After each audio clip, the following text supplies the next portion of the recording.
Káàbọ̀ padà sí ìmúdójúìwọ̀n tí ó ṣẹlẹ̀ ní SKALE ní oṣù yìí. Èmi ni aṣojú SKALE ti ilẹ̀ adúláwọ̀ fún èdè Yorùbá. Lára àwọn nǹkan tí ó ṣẹlẹ̀ ní SKALE lóṣù yìí òun ni ìbáṣepọ̀ tí ó ṣẹlẹ̀ láàrin SKALE àti Bullieverse láti jẹ́ kí a rí àwọn ohun tí ó lè ṣẹlẹ̀ ní ọjọ́ iwájú Web3. Àwọn tí wọ́n máa ń gbá eré onífídíò wọ́n ti lálàá ibi tí wọ́n ti lè máa gbá géèmù onífídíò tí wọ́n sì lè máa jẹ ẹ̀bùn àbí kí wọ́n máa jèrè níbẹ̀ àbí kí wọ́n ní àwọn ohun tí ó jẹ́ tiwọn.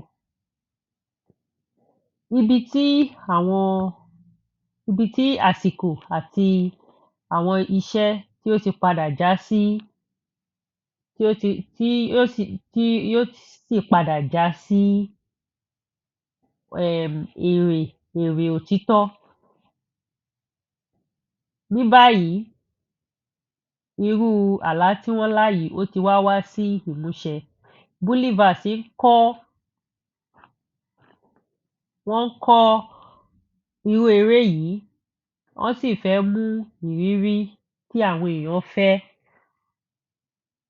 wá sí ayé eré fídíò àti sí agbègbè Bullieverse ní orí SKALE. Wọ́n dá Bullieverse sílẹ̀ ní ọdún 2021 tí wọ́n sì wá láti wá tún nǹkan tí à ń pè ní ayé Web3 ṣe pẹ̀lú ìkànnì eré wọn tí wọ́n kọ́ sórí àwọn ẹ́ńjíìnì tí kò jẹ́ ti ojú ayé. Ibi tí wọ́n wá ń pè ní ayé wọn yìí, ó máa ń jẹ́ kí àwọn olùmúlò àbí àwọn tí wọ́n ń gbá eré yìí tí wọ́n ń ṣe eré yìí láti bá ara wọn díje fún àwọn ẹ̀bùn àti àwọn èrè NFT. Eléyìí tí ó jẹ́ pé òun ló ti wá jẹ́ kí àwọn eré wọn kí ó gbòòrò sí. Eléyìí ni àpẹẹrẹ bí eré Bullieverse ṣe rí. Ẹ jẹ́ á wò ó.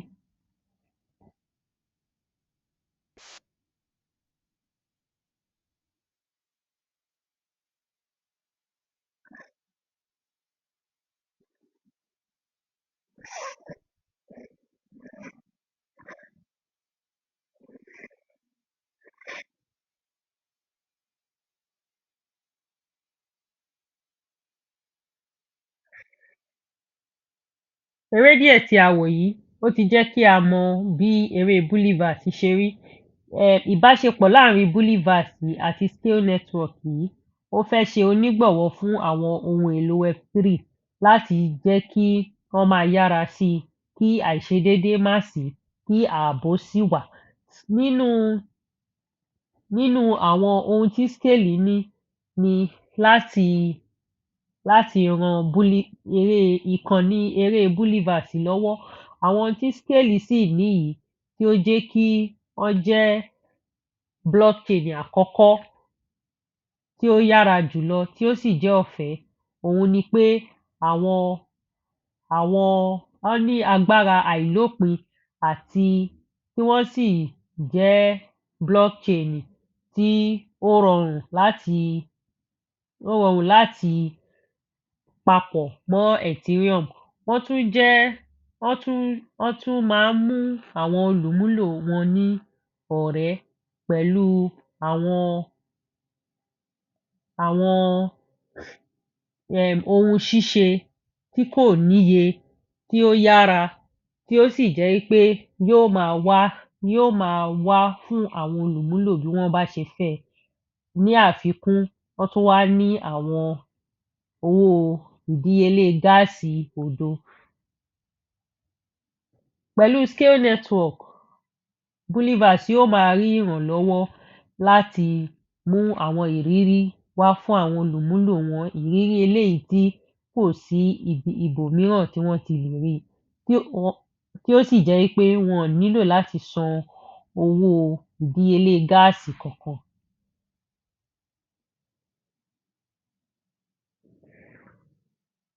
Ìbáṣepọ̀ yìí yóò máa jẹ́ kí Bullieverse kí ó lè lára láti gba àwọn ìṣòwò tí ó ga tí ó sì pọ̀ láì sí èdè-àìyedè láàárín ohun tí wọ́n ń ṣe àti ìrírí àwọn tí wọ́n ń gbá eré ní agbègbè wọn. Àwọn olùdásílẹ̀ Bullieverse wọ́n ní inú dídùn láti darapọ̀ mọ́ SKALE nítorí pé wọ́n mọ̀ pé yóò ran ìkànnì Bullieverse lọ́wọ́ láti yára gba àwọn ìṣòwò ńláńlá láìsí wàhálà ní ibi eré ṣíṣe wọn. O lè dúró díẹ̀ sí i láti tún máa mọ̀ sí i nípa ìbáṣepọ̀ yìí. Tí o bá fẹ́ kà síwájú sí i nípa Bullieverse, o lè lọ sí orí ẹ̀rọ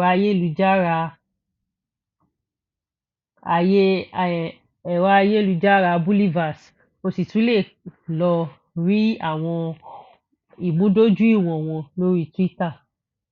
Ní àkótán, Bullieverse darapọ̀ mọ́ SKALE ní oṣù yìí. Èmi ni aṣojú SKALE ilẹ̀ adúláwọ̀ fún èdè Yorùbá.